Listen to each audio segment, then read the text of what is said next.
mean, life, we can't escape anything that goes on with life. You know, we all are not immune to problems, or drama, or trauma, or tragedy. You know, we all are here as human beings.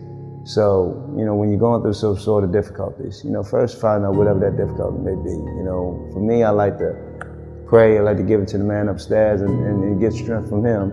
You know, and at the same time, and whatever after we give it to him, you know, we do within your power in terms of how to start slowly, you know, get yourself out of that situation.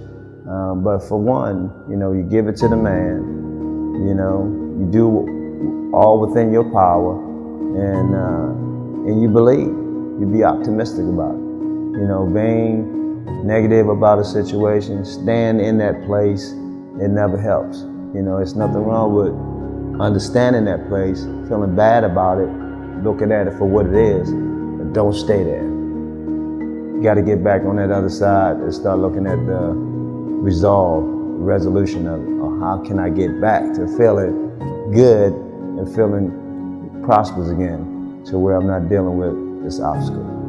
You know, anything is possible. Positive thinking is also translates to that. When you have something that's positive out there, you can be, you know, the best you can be. You know, when you're negative out there, I mean, you could bring down the worst person. You know, misery loves company. You know, misery loves company. So we not Debbie Downers. We more uplifters.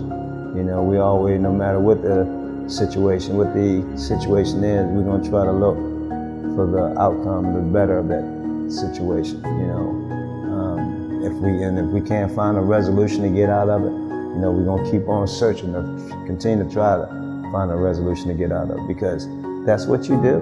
You know, that's how you get to the bottom of it. That's how you get to the facts and the answers. No matter what anybody else doing, I believe.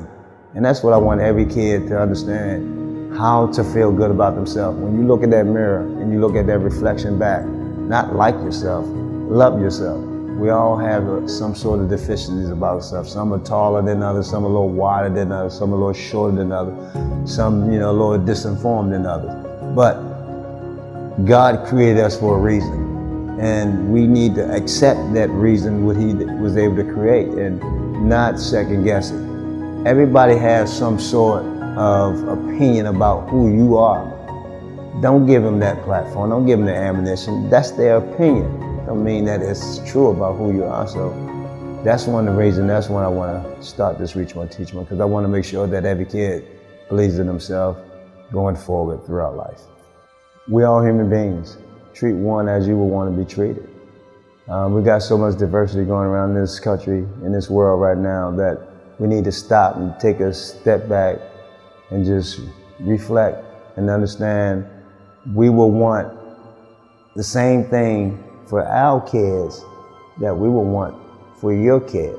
And if we have that understanding, then, you know, this world could be a much better place. You know, we get so hung up on, you know, these days in the political side, to where to agree to disagree, to where we can agree to disagree, to agree. So, I mean, once we understand that, you know, I mean, maybe, you know, we can kind of sit down at a table and really have a conversation about everything that's happening in the world, racism, economics, and so forth. But I think people get blindsided once they get to defend their side and not hearing the other side.